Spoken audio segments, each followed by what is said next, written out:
11/3/2026 ಪ್ರಾರ್ಥ ಮುರುಳಿ ಬಾಗ್ದಾದ ಮಧುಬನ. ಮಧುರ ಮಕ್ಕಳೇ, ನೆನಪಿನ ಯಾತ್ರೆಯಲ್ಲಿ ರೇಸ್ ಮಾಡಿ ಆಗ ಪುಣ್ಯಾತ್ಮರಾಗಿ ಬಿಡುತ್ತೀರಿ. ಸ್ವರ್ಗದ ರಾಜ್ಯ ಭಾಗ್ಯ ಸಿಗುವುದು. ಪ್ರಶ್ನೆ: ಬ್ರಾಹ್ಮಣ ಜೀವನದಲ್ಲಿ ಒಂದು ವೇಳೆ ಅತೀಂದ್ರಿಯ ಸುಖದ ಅನುಭವವಾಗದಿದ್ದರೆ ಏನೆಂದು ತಿಳಿದುಕೊಳ್ಳಬೇಕು? ಉತ್ತರ: ಅವಶ್ಯವಾಗಿ ಸೂಕ್ಷ್ಮದಲ್ಲಿಯೂ ಯಾವುದಾದರೂ ಪಾಪಗಳಾಗುತ್ತವೆ. ದೇಹಾಭಿಮಾನದಲ್ಲಿದ್ದಾಗಲೇ ಪಾಪವಾಗುತ್ತದೆ.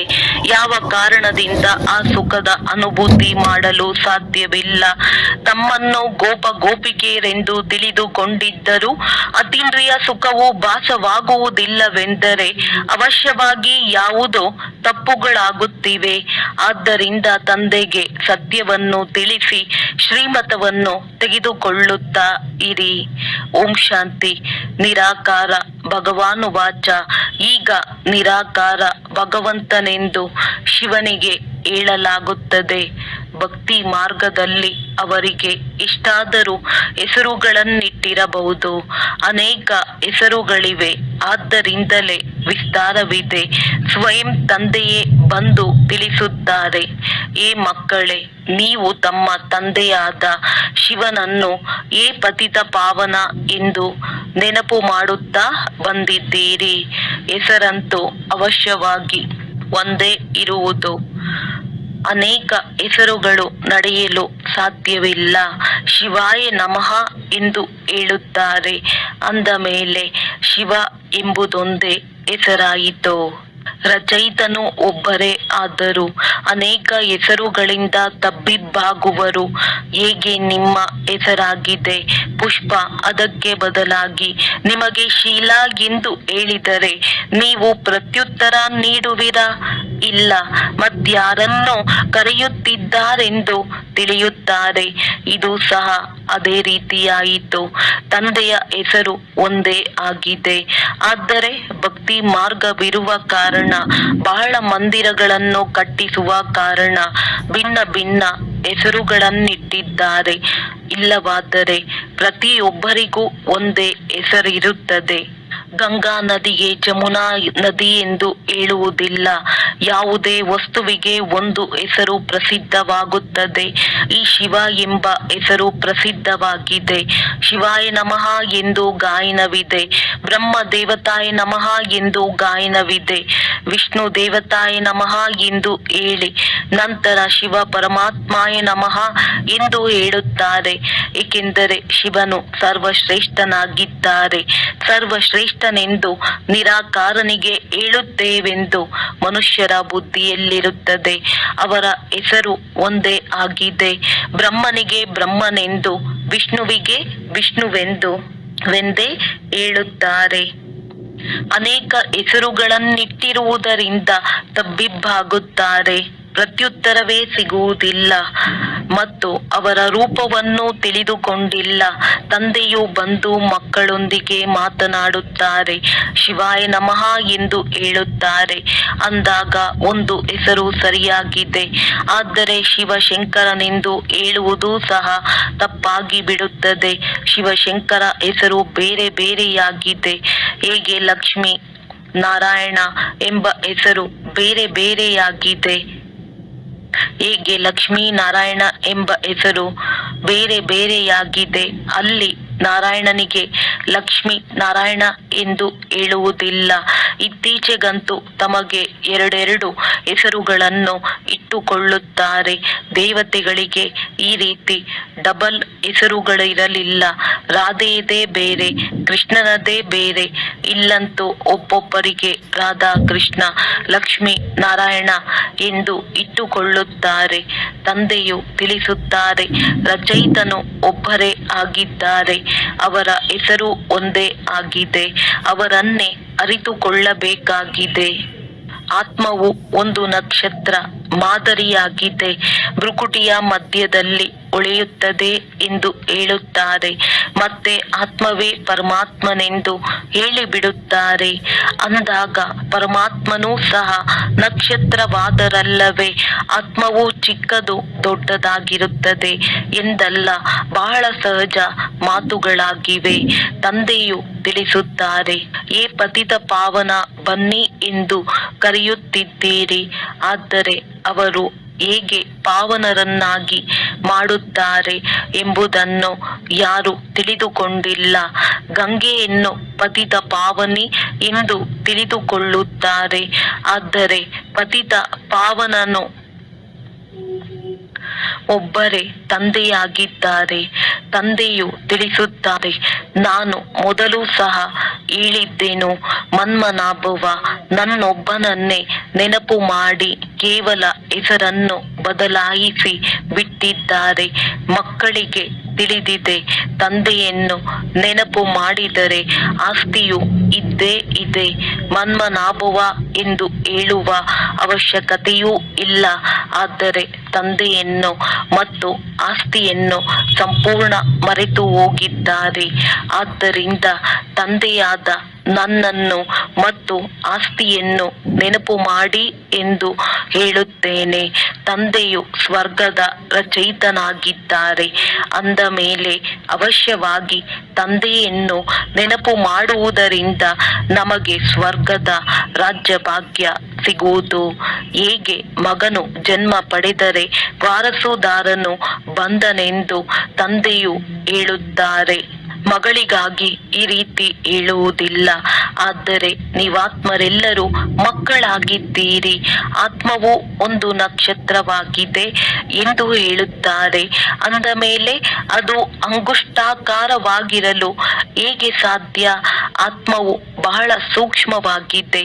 ಅದು ಕಣ್ಣುಗಳಿಗೆ ಕಾಣಿಸುವುದಿಲ್ಲ. ಅದನ್ನು ದಿವ್ಯ ದೃಷ್ಟಿಯಿಂದ ನೋಡಬಹುದು, ಏಕೆಂದರೆ ಅವ್ಯಕ್ತ ವಸ್ತುವಾಗಿದೆ. ದಿವ್ಯ ದೃಷ್ಟಿಯಲ್ಲಿ ಚೈತನ್ಯವಾಗಿ ಕಂಡು ಬರುತ್ತದೆ ಮತ್ತು ಮಾಯವಾಗಿ ಬಿಡುತ್ತದೆ. ಸಿಗುವುದೇನೂ ಇಲ್ಲ, ಕೇವಲ ಖುಷಿಯಾಗಿ ಬಿಡುತ್ತಾರೆ. ಇದಕ್ಕೆ ಭಕ್ತಿಯ ಅಲ್ಪ ಸುಖವೆಂದು ಹೇಳುತ್ತಾರೆ. ಇದು ಭಕ್ತಿಯ ಫಲವಾಗಿದೆ. ಯಾರು ಬಹಳ ಭಕ್ತಿ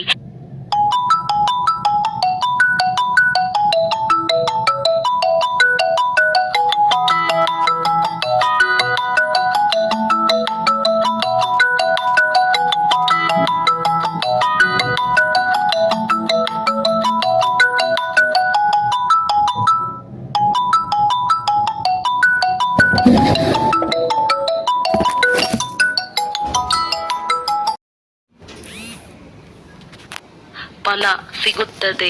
ಬ್ರಹ್ಮ ಮತ್ತು ವಿಷ್ಣುವನ್ನು ಒಟ್ಟಿಗೆ ತೋರಿಸುತ್ತಾರೆ. ಬ್ರಹ್ಮಗೂ ಆದೇಶ ನೀಡಿದ್ದಾರೆ, ಈಗ ಪಾಪ ಮಾಡಿದರೆ ಅದು 100ರಷ್ಟಾಗುವುದು. ಬಹಳ ಮಕ್ಕಳು ಪಾಪ ಮಾಡುತ್ತಾರೆ, ಆದರೆ ತಿಳಿಸುವುದಿಲ್ಲ.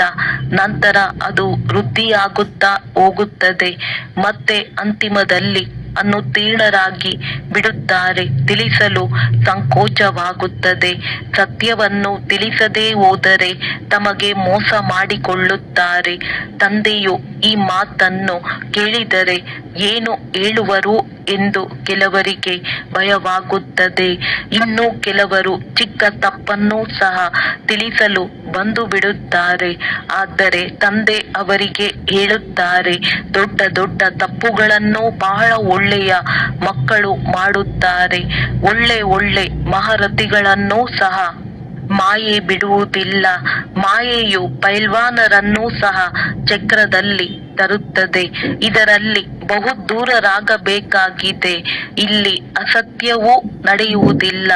ಸತ್ಯವನ್ನು ತಿಳಿಸುವುದರಿಂದ ಹಗುರವಾಗಿ ಇಡುತ್ತೀರಿ. ತಂದೆಯು ಎಷ್ಟಾದರೂ ತಿಳಿಸಲಿ ಒಂದಲ್ಲ ಒಂದು ನಡೆಯುತ್ತದೆ. ಅನೇಕ ಪ್ರಕಾರದ ಮಾತುಗಳಿರುತ್ತವೆ.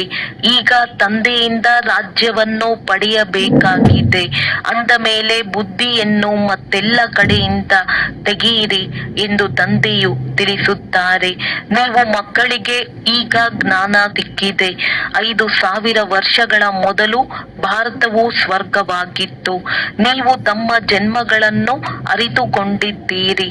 ಕೆಲವರದ್ದು ಉಲ್ಟಾ ಸುಲ್ಟಾ ಜನ್ಮವಾಗುತ್ತದೆ. ಅದಕ್ಕೆ ಅಂಗವಿಕಲತೆ ಎಂದು ಹೇಳಲಾಗುತ್ತದೆ.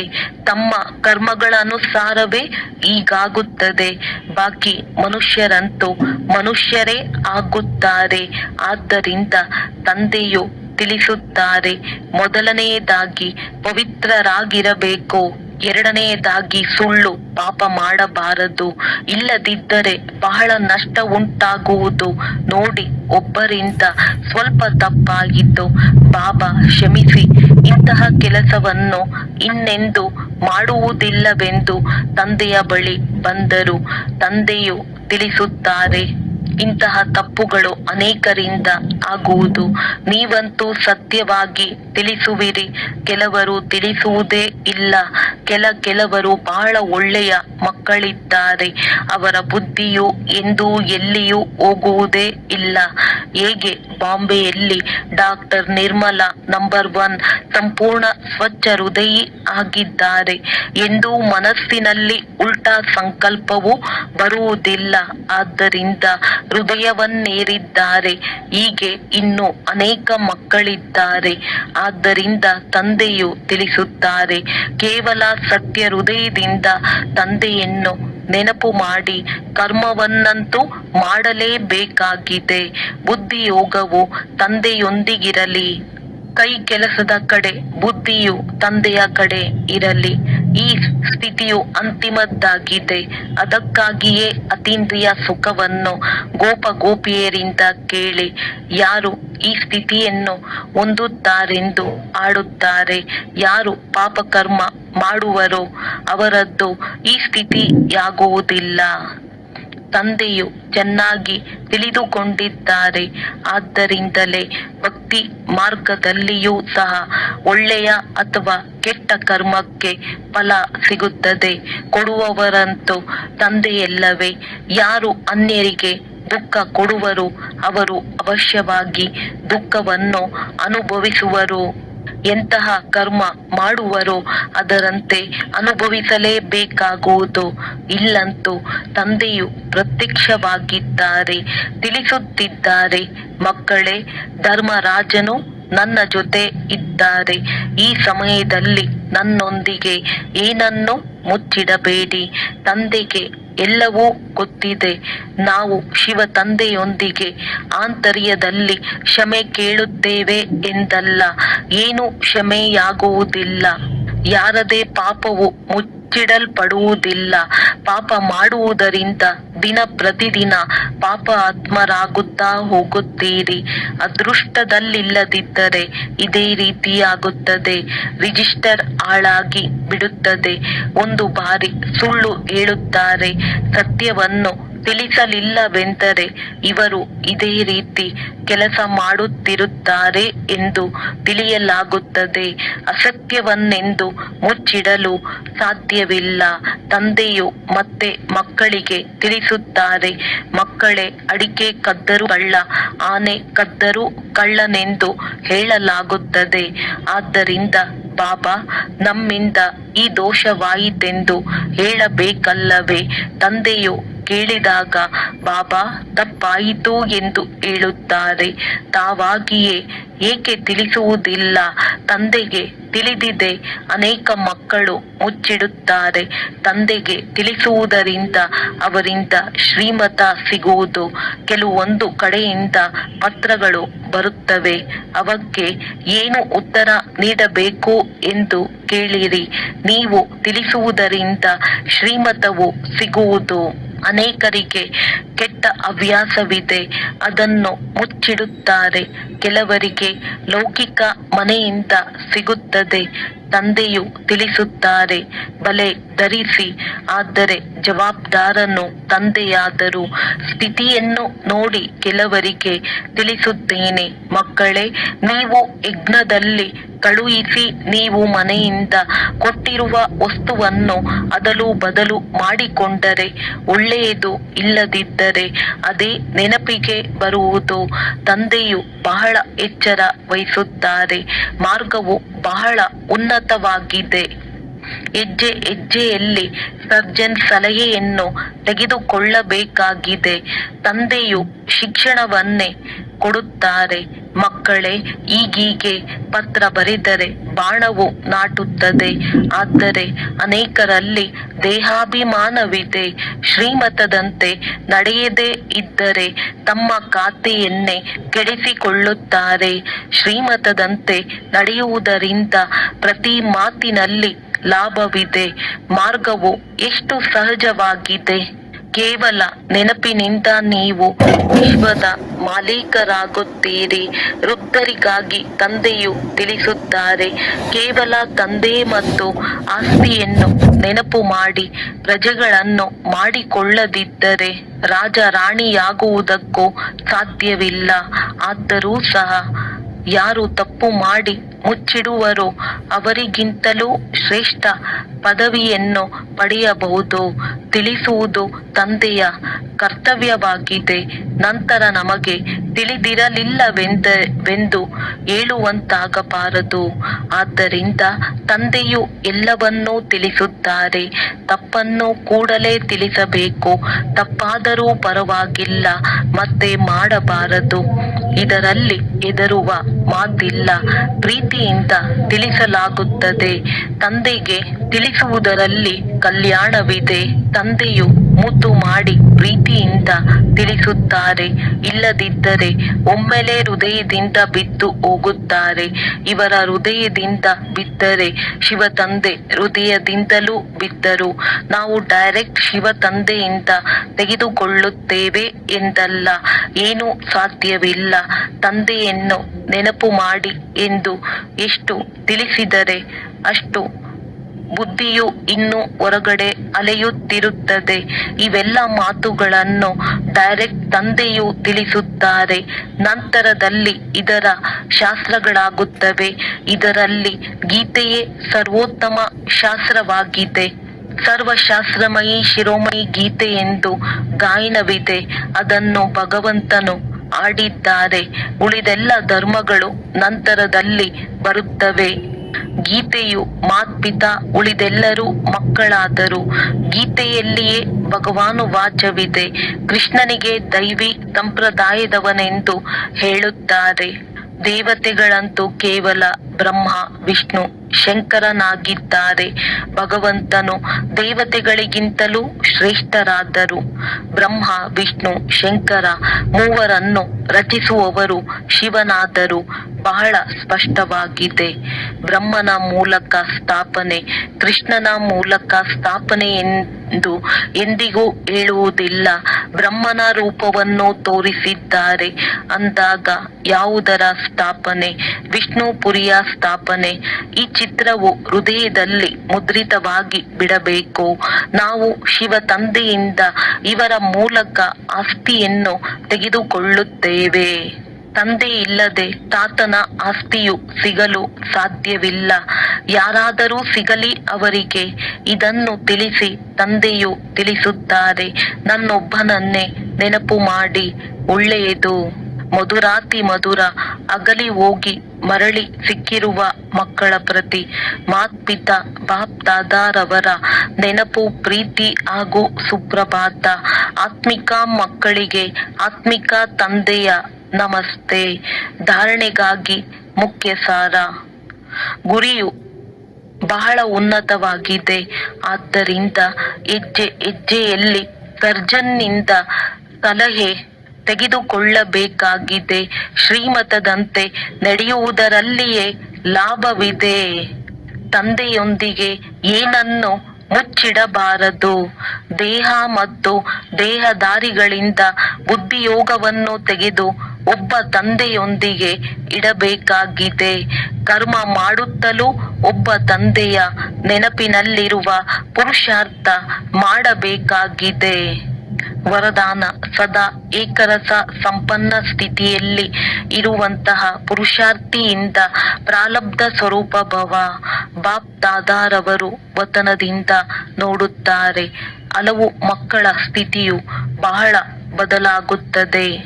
ಕೆಲವೊಮ್ಮೆ ಆಶ್ಚರ್ಯ ಪಡುವ ಮೂಡ್, ಕೆಲವೊಮ್ಮೆ ಪ್ರಶ್ನಾರ್ಥಕ ಚಿಹ್ನೆಯ ಮೂಡ್, ಕೆಲವೊಮ್ಮೆ ತಬ್ಬಿಬ್ಬಾಗುವ ಮೂಡ್, ಕೆಲವೊಮ್ಮೆ ಒತ್ತಡ, ಕೆಲವೊಮ್ಮೆ ಗಮನದ ಉಯ್ಯಾಲೆಯಲ್ಲಿ. ಆದರೆ ಸಂಗಮ ಯುಗವು ಪ್ರಾರಬ್ಧದ ಯುಗವಾಗಿದೆಯೇ ಹೊರತು ಪುರುಷಾರ್ಥಿಯಾಗಿ ಇರುವುದಲ್ಲ. ಆದ್ದರಿಂದ ತಂದೆಯ ಗುಣವೇನಿದೆಯೋ ಅದು ಮಕ್ಕಳದ್ದು, ತಂದೆಯ ಸ್ಥಿತಿ ಏನಾಗಿದೆಯೋ ಅದೇ ಮಕ್ಕಳಾಗಿದೆ. ಇದೇ ಸಂಗಮ ಯುಗದ ಪ್ರಾರಬ್ಧವಾಗಿದೆ. ಅಂದ ಮೇಲೆ ಸದಾ ಏಕರಸ ಒಂದೇ ಸಂಪನ್ನ ಸ್ಥಿತಿಯಲ್ಲಿ ಇರುತ್ತೀರೆಂದರೆ ತಂದೆಯ ಸಮಾನರೆಂದು ಹೇಳಲಾಗುತ್ತದೆ, ಅರ್ಥಾತ್ ಪ್ರಾರಬ್ಧ ಸ್ವರೂಪರೆಂದು ಹೇಳಲಾಗುತ್ತದೆ.